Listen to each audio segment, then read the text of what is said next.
अब हम आ जाते हैं डायोड की तरफ। तो डायोड की जो कंस्ट्रक्शन है,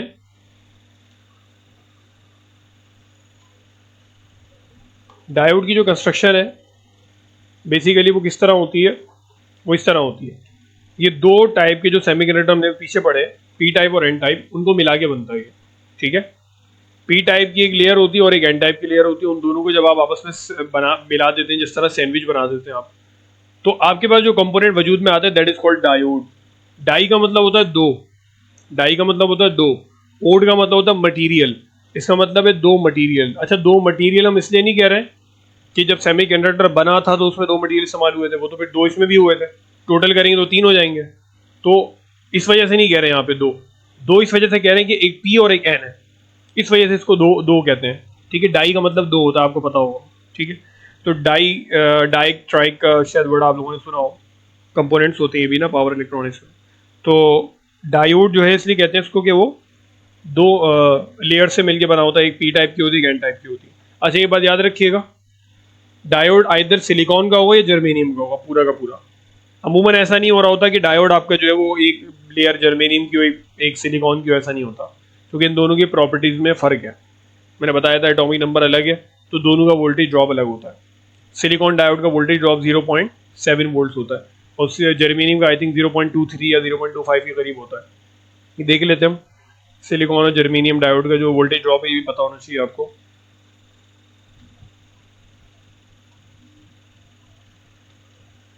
ये वोल्टेज ड्रॉप जो है ना वो बहुत इंपॉर्टेंट होता है, क्योंकि इसके ज़रिए से आप चेक भी कर लेते हैं डायोड को मीटर से।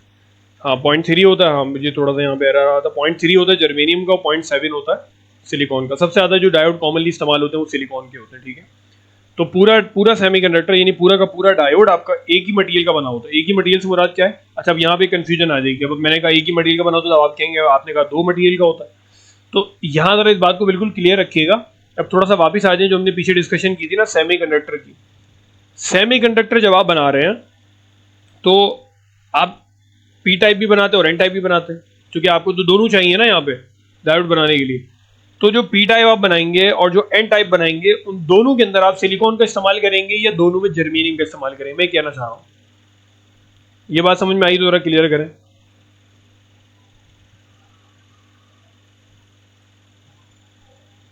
ये बात अगर किसी को समझ में आ गई है तो जरा चैट बॉक्स में लिख दें। जी हाँ, आज की क्लास रिकॉर्ड हो रही है वकास साहब।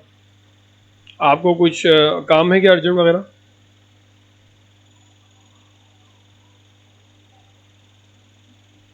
तो मैं ये बता रहा था कि दोबारा से मैं वो चीज़ रिकॉल कर देता हूँ।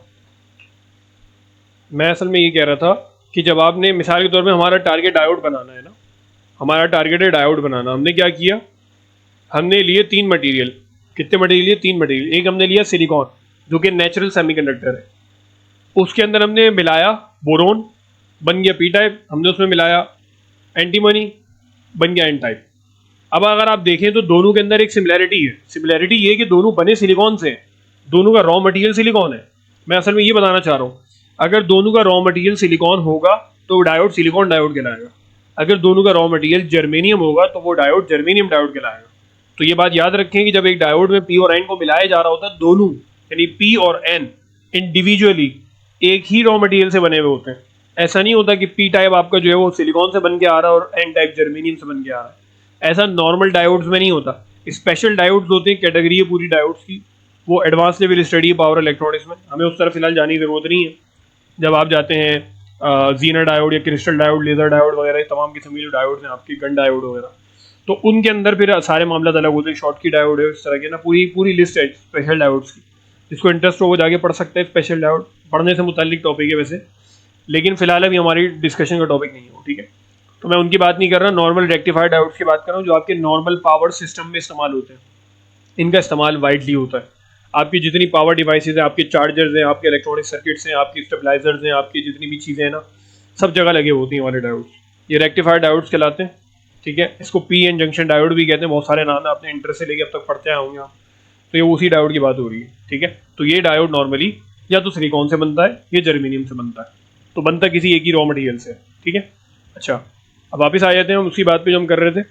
तो हम इसको डायोड इसलिए कह रहे हैं एक पी लेयर है और एक एन लेयर है, दोनों मिला देते हैं, सैंडविच कर देते हैं, इनके बीच में जो रीजन वजूद में आता है that is called depletion region.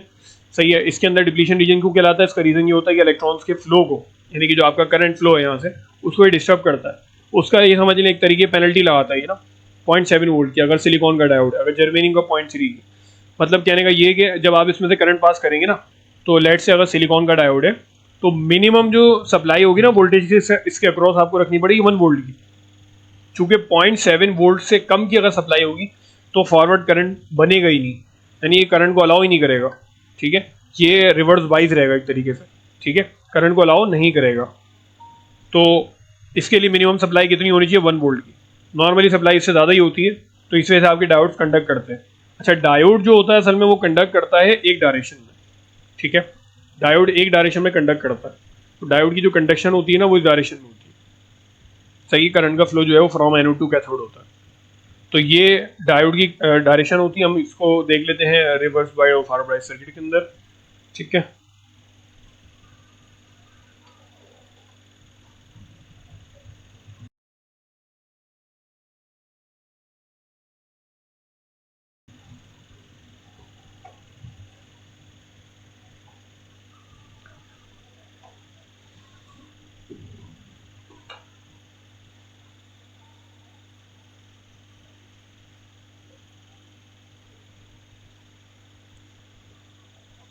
ये ज़रा अच्छा आपको समझ में आएगा। इसके अंदर उन्होंने सारा दिखाया हुआ है सर्किट बना के।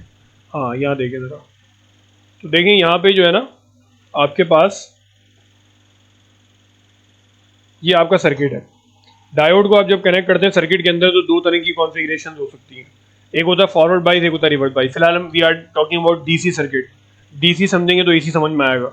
एसी सर्किट्स जो है वो कॉम्प्लिकेटेड होते हैं as compare to DC circuits. ठीक है, क्योंकि डीसी के अंदर आप जानते हैं करंट का फ्लो यूनि डायरेक्शनल होता है। ठीक है, करंट एक ही डायरेक्शन में फ्लो करता है, जबकि एसी में ऐसा नहीं होता, उसकी डायरेक्शन पोलैरिटी रिवर्स होती है, चेंज होती रहती है। तो फिलहाल अभी हम बात कर रहे हैं डीसी सर्किट की। तो डीसी सप्लाई एक समझ ले बैटरी सेल लगा हुआ है। ठीक है, पॉजिटिव कनेक्शन जो है आपका, पॉजिटिव टर्मिनल जो वो कनेक्टेड है किसके साथ में, एनोड के साथ में, और आपका नेगेटिव टर्मिनल जो है लोड के थ्रू कनेक्टेड है किसके साथ, कैथोड के साथ। तो जब याद रखें पॉजिटिव टर्मिनल कनेक्टेड होता है पॉजिटिव के साथ, नेगेटिव टर्मिनल कनेक्टेड होता है नेगेटिव के साथ, इसको कहते हैं फॉरवर्ड बाइजिंग। ठीक है, फॉरवर्ड बाइजिंग के अंदर या फॉरवर्ड बाइज सर्किट के अंदर आपका जो डायोड होता है वो कंडक्ट करता है, पर करंट को पास कर देता है, अलाउ कर देता है। तो आप देखिए आपका लैम्प जल गया, ऑन हुआ है। ठीक है, क्यों, क्योंकि यहाँ से करंट पास हो रहा है। तो ये जस्ट लाइक स्विच बिहेव करेगा। स्विच होता है ना, जिस तरह जब स्विच ऑन होता है तो आपकी सप्लाई ऑन हो जाती है, जब स्विच ऑफ होती है सप्लाई ऑफ हो जाती है। तो as a on switch behave करेगा, इसको आप कह सकते हैं as a close switch behave करेगा। क्लोज का वर्ड आपको पता होगा इलेक्ट्रॉनिक्स में, इलेक्ट्रिकल में। क्लोज का मतलब होता है ऑन और ओपन का मतलब ऑफ होता है। ठीक है, तो as a close switch behave करेगा, उसका मतलब सप्लाई को ऑन कर देगा।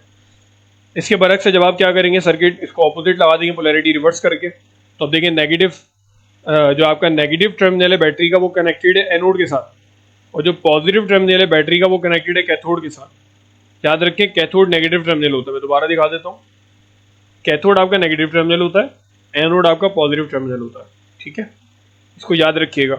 इससे याद रखें जो ये वाली लाइन होती है ना, ये नेगेटिव साइन समझिए, इसको माइनस का साइन समझिए आप। ठीक है, तो ये आपका कैथोड है। तो ये जब एक याद रहेगा तो ऑटोमेटिकली दूसरा भी बदल जाएगा। ये नेगेटिव साइन है, इसका मतलब माइनस ही है, ये प्लस है। ठीक है, तो एनोड पॉजिटिव होता है, कैथोड नेगेटिव होता है। इसका मतलब ये होता है कि डायोड की पोलैरिटी के अकॉर्डिंगली जब आप सप्लाई लगाएंगे तो डायोड फॉरवर्ड बाइस होगा और पास करेगा, और जब आप डायोड की पोलैरिटी के ऑपोजिट लगाएंगे तो डायोड पास नहीं करेगा। ठीक है, ये डायोड का जो है फंक्शन होता है। तो यहाँ पे क्या होता है कि ये आपकी जो है नेगेटिव, अच्छा ये नेगेटिव जो पॉजिटिव इन्होंने यहाँ पे शो किया हुआ है ना, ये डायोड के रिस्पेक्ट से नहीं बात कर रहे हैं, बल्कि बात कर रहे हैं बैटरी के रिस्पेक्ट से। तो समझिएगा, इस पर कंफ्यूज मत होइएगा। आप लोग सोच रहे होंगे भाई अभी तो आपने बताया था कि भाई कैथोड नेगेटिव होता है, यहाँ पे पॉजिटिव साइन लिखा हुआ है। ये पॉजिटिव नेगेटिव जो लिखा हुआ है ये बैटरी के रिस्पेक्ट से बात हो रही है। इन्होंने यहाँ पे डायोड के हिसाब से साइन नहीं लगा हुआ। देखिए यहाँ पे क्या लगा हुआ है, यहाँ नेगेटिव लगा हुआ था। तो देखिए नेगेटिव किस लिए लगा हुआ था, क्योंकि ये सप्लाई कहाँ से इसमें से पास होकर नेगेटिव आ रही थी। तो ये असल में बैटरी के रिस्पेक्ट से जो इन्होंने पोलैरिटी यहाँ पे असाइन की हुई है। तो यहाँ भी पोलैरिटी बैटरी के रिस्पेक्ट से कि नेगेटिव नेगेटिव से, यानी नेगेटिव टर्मिनल आपको यहाँ सप्लाई नेगेटिव दे रहा है, पॉजिटिव टर्मिनल पॉजिटिव सप्लाई दे रहा है। ठीक है, तो इस कंडीशन में क्या होगा, आपका डायोड रिवर्स बाइस हो जाएगा, करंट पास नहीं करेगा, as a open switch behave करेगा, as a off switch behave करेगा। तो ये डायोड के दो मूड होते हैं। अच्छा, डायोड की इस फीचर का इस्तेमाल इलेक्ट्रॉनिक्स से बहुत सारे मकासद के लिए किया जाता है, जिसमें एक मकसद होता है आपका रिवर्स पोलैरिटी प्रोटेक्शन। आपने सुना होगा सोलर इन्वर्टर्स के अंदर रिवर्स पोलैरिटी प्रोटेक्शन होती है। तो रिवर्स पोलैरिटी प्रोटेक्शन जो है उसकी एक टेक्निक क्या होती है, तो डायोड को जब आप एज अ सेफ्टी डिवाइस इस्तेमाल करते हैं ना, तो आपके पास आती है रिवर्स पोलैरिटी प्रोटेक्शन। ठीक है, उसको कहते हैं हम रिवर्स पोलैरिटी प्रोटेक्शन।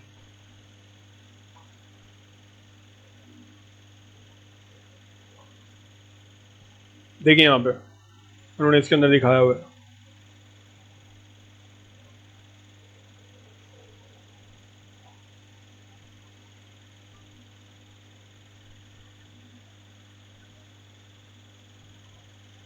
यहाँ इन्होंने दिखाया हुआ है कि एक डीसी मोटर लगी हुई है, एक आपके पास डीसी सप्लाई है यानी बैटरी है 9 वोल्ट की। ठीक है, ये इन्होंने ग्राउंड दिखाया हुआ है, तो इसको इग्नोर करें फिलहाल, अभी आपसे सर्किट को समझें। इसमें क्या है, इन्होंने देखो डायोड लगाया हुआ है। अब समझने की बात क्या है कि डायोड का पॉजिटिव टर्मिनल कनेक्टेड है बैटरी के पॉजिटिव से, यानी डायोड का एनोड कनेक्टेड है बैटरी के पॉजिटिव से, डायोड का नेगेटिव यानी कैथोड कनेक्टेड है बैटरी के नेगेटिव से थ्रू मोटर। सही है, मोटर को फिलहाल अभी आप वायर समझ लें, समझाने के लिए बता रहा हूँ। ठीक है, तो डायोड टेक्निकली क्या है, फॉरवर्ड बाइस है। इसका मतलब ये एज ऑन स्विच बिहेव करेगा, सप्लाई को पास कर देगा, फॉरवर्ड डायरेक्शन में करंट फ्लो करेगा, अब मोटर ऑन हो जाएगी, मोटर चलना शुरू हो जाएगी। ठीक है, जब भी मोटर में पोलैरिटी आ रही है, क्या पोलैरिटी आ रही है, पॉजिटिव पॉजिटिव नेगेटिव नेगेटिव। ठीक है, तो ये डीसी मोटर है, ये साइन जो है डीसी मोटर का है, आर्मेचर वाइंडिंग का। तो कहने का मकसद ये है कि आपका जो सर्किट है ना, वो फॉरवर्ड बाइस कनेक्शन के अंदर क्या है, एज अ सेफ्टी डिवाइस के इस्तेमाल हो रहा है डायोड यहाँ। इससे होगा क्या, अगर कोई बंदा गलती से इस बैटरी को रिवर्स करके लगा देता तो ये मोटर ऑन नहीं होगी। क्यों? क्योंकि नेगेटिव सप्लाई आ जाएगी एनोड पे, पॉजिटिव आ जाएगी कैथोड पे, डायोड रिवर्स बाइस हो जाएगा, तो मोटर तक सप्लाई नहीं जाएगी। जो बच्चों के खिलौने होते हैं ना, आपने शायद उसमें देखा होगा, जिनमें सेल लगते थे पहले, उसके अंदर जो है ना रिवर्स पोलैरिटी प्रोटेक्शन होती है, उसमें भी डायोड लगा हुआ होता है रिवर्स पोलैरिटी प्रोटेक्शन की। कभी कोई टॉय अगर आपने खोल के रिपेयर किया हो तो उसके अंदर भी ये लगा हुआ होता है। उसका काम क्या होता है कि अगर वो बच्चा जो है गलती से बालों का सेल उल्टे लगा देता है, तो अगर सेल उल्टे लगा दिए जाएं तो आपका जो है वो सर्किट ऑन ही नहीं होता। ठीक है, ऑन ही नहीं होगा तो फिर आगे डैमेज भी नहीं करेगा, क्योंकि रिवर्स पोलैरिटी की सूरत में बालों का चीज़ें डैमेज हो सकती हैं। ठीक है, इस वजह से उनको डैमेज से बचाने के लिए आपको क्या करना पड़ता है, डायोड को सीरीज में कनेक्ट करना पड़ता है, सीरीज में। ठीक है, इसी पर्पज़ के लिए डायोड आपके जो एक्सटर्नल डायोड्स होते हैं सोलर पैनल के अंदर भी लगे हुए होते हैं। ठीक है, उनके 2-3 काम है, जिनमें से एक काम ये है कि वो रिवर्स पोलैरिटी प्रोटेक्शन देते हैं। अगर कोई बंदा रेड वाइट को इग्नोर, रेड और ब्लैक को इग्नोर कर दे और फिर भी जो है उल्टा लगा दे कनेक्शन, तो वो रिवर्स पोलैरिटी प्रोटेक्शन की वजह से क्या होता है कि आपका जो करंट फ्लो है वो सीज हो जाता है और करंट फ्लो ही नहीं करता ड्यू टू रिवर्स बाइसिंग। ठीक है, तो डायोड का इस्तेमाल एज अ सेफ्टी डिवाइस भी होता है। ठीक है, इसके अलावा डायोड का एक और इस्तेमाल है जो आपका कहलाता है एज अ रेक्टिफायर। एसी को डीसी में कन्वर्ट करने के लिए इस्तेमाल होता है एज अ रेक्टिफायर। ठीक है, उसको हम फर्दर आगे चल के देखेंगे। ठीक है, आज की क्लास में हमने जो है वो डिस्कस करा, डायोड को अच्छी तरह तफसील से डिस्कस किया, इसकी कंस्ट्रक्शन कैसे होती है, इसकी वर्किंग कैसे होती है, हमने तमाम चीज़ों को डिस्कस कर लिया। इसके अलावा जो है हमने डायोड को एज अ सेफ्टी डिवाइस किस तरह इस्तेमाल किया था उसको हमने देखा, और हमने असल में मेनली 1-2 टॉपिक्स और देखने थे आज की क्लास में, लेकिन ड्यू टू टाइम शॉर्टेज, दूसरा ये कि हमारी जो क्लास है वो 9 मिनट्स में एंड होने वाली है, तो इसको जो है हम फिर फर्दर इंशाल्लाह ताला नेक्स्ट क्लास के अंदर डिस्कस कर रहे होंगे। ठीक है, और नेक्स्ट क्लास के अंदर मैं आपको इंशाल्लाह ताला प्रैक्टिकल भी एक करवाऊंगा, तो हो सकता है वो क्लास 1.5 घंटे तक चले, और वो क्लास वीडियो लाइव के अंदर होगी, मोड के अंदर होगी। सही है, और उसके अंदर जो है हम आपको डायोड चेक कैसे किया जाता है, डायोड को चेक मीटर पे कैसे करते हैं आप, ऑफलाइन टेस्टिंग कैसे करते हैं, ऑनलाइन टेस्टिंग कैसे करते हैं, वोल्टेज ड्रॉप कैसे चेक करते हैं डायोड का, इसके अलावा डायोड का अंदर रेक्टिफायर कैसे इस्तेमाल करते हैं, वो तमाम चीज़ें आपको जो है वो प्रैक्टिकली भी करवाई जाएंगी नेक्स्ट क्लास के अंदर। ठीक है, तो उससे पहले हम चूँकि थ्योरी जो हम पढ़ रहे होंगे उस क्लास में, तो उसके अंदर हम लोग रेक्टिफायर देख लेंगे, रेक्टिफायर क्या होता है, और एसी को डीसी में कन्वर्ट करते थे वेव फॉर्म में क्या चेंजेस आते हैं, और एसी जो साइकिल होता है आपका 50 हर्ट्स वो क्या है, 60 हर्ट्स क्या है, 110 वोल्ट की सप्लाई क्या है, 220 क्या है, तमाम चीज़ों को हमने देखना है। There are lot of thing जिसको हमें डिस्कस करना है, क्योंकि हमारे पास जो है वो सिस्टम्स कई तरह के चल रहे होते हैं, सप्लाई के स्टैंडर्ड्स कई तरह के होते हैं, एशिया का स्टैंडर्ड अलग है, यूरोप का स्टैंडर्ड अलग है। ठीक है, तो यूरोप के अंदर सप्लाई का स्टैंडर्ड 60 हर्ट्स पे 110 वोल्ट होती है सिंगल फेज में, और 3 फेज वहाँ पे होता है 220 वोल्ट में, जबकि पाकिस्तान में या एशिया के दीगर ममालिक के अंदर यहाँ पे 220 वोल्ट सिंगल फेज होता है 50 हर्ट्ज पे, और 3 फेज होता है आपका 380 वोल्ट, एक्चुअल में होता है 440 के ला रहा होता है वो आपका 3 फेज होता है। तो यहाँ पे स्टैंडर्ड, दोनों स्टैंडर्ड्स को हमें समझना है, ठीक है। और फ्रीक्वेंसी डिपेंड किस चीज़ पे करती है, जनरेशन किस तरह हो रही होती है, वो तमाम चीज़ें हम देखेंगे आगे चल के। और हो सकता है हमारी जो ट्रेनिंग है वो थोड़ी सी आगे भी चली जाए। आगे से मुराद ये है कि 5 वीक्स हमने प्लान किया है इसको कंप्लीट करने का, लेकिन अगर एक आध वीक ऊपर चले जाता तो मेरे ख्याल में आप लोगों का फ़ायदा, ये नुकसान नहीं है कोई, ठीक है। तो इसको आज यहीं तक रखते हैं। आज की क्लास में अगर किसी के सवाल है तो मैं अभी आपको लास्ट 5 मिनट दे रहा हूँ, इसमें आज की क्लास से रिलेटेड अगर किसी का सवाल है तो काइंडली पूछ सकते हैं आप लोग अनम्यूट करके, और फिर इंशाल्लाह हम इसको वाइंड अप करते हैं।